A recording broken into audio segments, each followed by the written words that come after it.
download the printable game, you will receive as a member everything that is visible here. So you would have access to the letter size game board, as well as a bonus member access to the large format printing.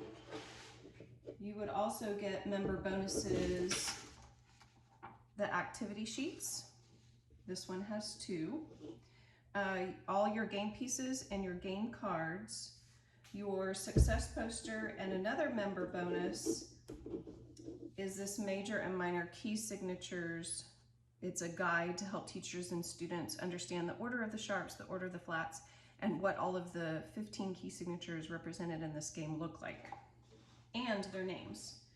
So in order to play, you would set up the game board by using these points associated with the section of the game board. So this is where the Frog King is, so you would lay that on the Frog King. The castle here, so the Frog King is worth 3 points, castle is worth 1. The maze is worth -1. The dragon is worth -2. The twisty tree is worth 2 points. The village is worth 1 point, and the waterfall is 1 point. So the goal of this game is to get 4 of a kind. So these are all different key signatures, and all 15 key signatures are represented in the deck. There are a few wild cards. So whoever is dealing, and you do want to change the dealer every round, whoever is dealing gets the advantage because most likely when they come across a wild card, they're going to keep it. You can only keep 1 wild card though. So once the dealer comes across that second wild card, they're going to need to discard it to the next person in line. So in order to play, you would, or the dealer, so one student would deal out the cards, and everyone that's playing will receive 4 cards. So say I receive these 4 cards. All right, so everyone has 4 cards. The dealer, and if I'm the dealer, so you hold your 4 cards visible to each player. The dealer draws a 5th card and decides which one to discard. So none of these are matching. So I could just discard that to the next person in line. So if we're in a circle, say there's 4 students, I would discard and start creating a pile for student number 2 to then pick up and discard to student number 3, and then to student number 4, and then they do the final discard, and those are the dead cards. But you don't have to wait, like player 1 does not have to wait for the card to go around. As soon as they discard, they immediately play again. Well, see, now I already have a match here for G major, so I'm going to discard that one.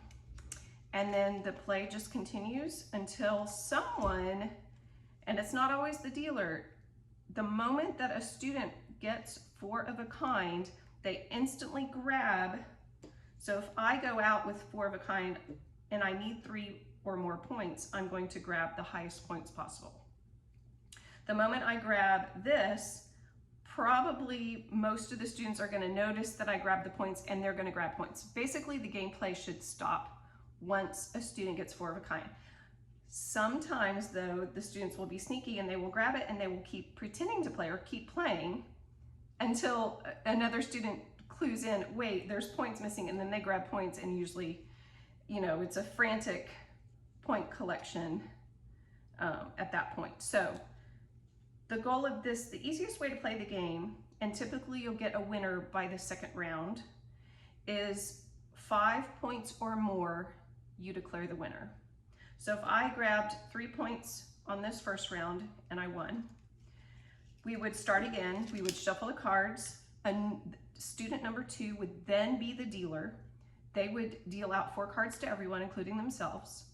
They would look at their cards, draw the 5th card, and discard to player number 3, and it would work around. So then player 1 at that point would have the final discard pile, and that would be the dead cards.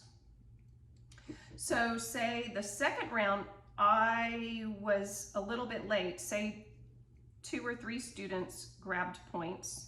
So most likely they're going to grab 3, and they're going to grab 2, and they're going to grab 1. Now, there is still an option. There is still the village and the waterfall that's worth 1 point. So I could grab a 1 point. If there's, say, 6 students present, I might get stuck and I might actually lose 2 points. So there is some game strategy involved in what you're going to actually try to grab. With it 5 points or more, typically a student will be a winner on the second or the third round. To make it harder, you have to get exactly 5 points. So in that case, if I got a 3 on the first round, somebody else won the second round but grabbed the 3, I need to make sure to grab the 2. Another thing about game strategy, if the students know that I need the 2, what I like to guide my students in game strategy, I will point out, hey, Rebecca has 3 points and she needs exactly 5. She's going to go for the twisty tree if she goes out.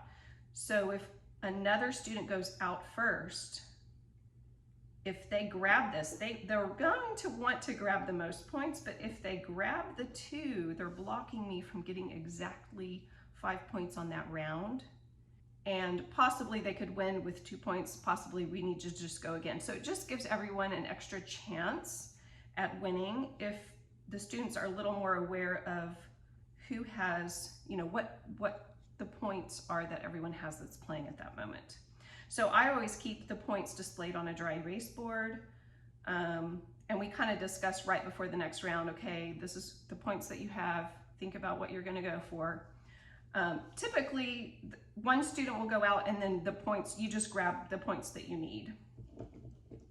Once you have chosen points, you can't put it down and choose a different one. So I encourage my students, be thinking about what you need and then grab it when it's time. So you can use the activity sheets to review key signatures. Another thing, when the student goes out, so say they had 4 cards with 5 sharps each, or maybe they had a wild card and 3 cards with 5 sharps each. So I would ask them to determine what is the major key and what is the minor key. If they are beginners, we can just start with major, and I can teach them, I teach it a certain way. So I teach them the order of the sharps. Frank can get dollars at every bank. So Frank can get dollars at. So this is an A sharp. I have them play an A sharp on the piano, and then I have them go up 1/2 step.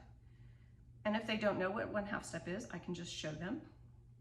And then I say, that's the major key that you're on. And as a quick review, if I pull another card from the pile, I can have them quickly identify, well, what major key would this be? Frank can go to C sharp on the piano, slide up 1/2 step, you're in D major. So that's just one quick way for the whole class or all the students that you're playing with to review or to learn for the first time how to determine what major key you're in. If it's a more advanced student, I have them tell me what major key and what the relative minor key is. So on this one, they would say, this is, I collected the key signature for D major and B minor, which is also the relative minor. So they can use this guide if they need help. But it's really good for them to learn some quick hacks in quickly identifying the key signature without a guide. This is good to match and to know, but they need to be able to determine away from this guide what their key signature is. So we always celebrate at the very end with a picture or a quick video of Kingdom Keys celebrating identifying key signatures, and I send that to the parents and include it in the lesson notes, and I can post it on social media. So hope you enjoy this game. Thanks for joining us at Music Game Club. You can find printable and digital music theory games and other teacher resources at musicgameclub.com. You can also find us on Facebook, Instagram, TikTok, and YouTube. Tag us on social media so we can celebrate with you your student success in playing music theory games.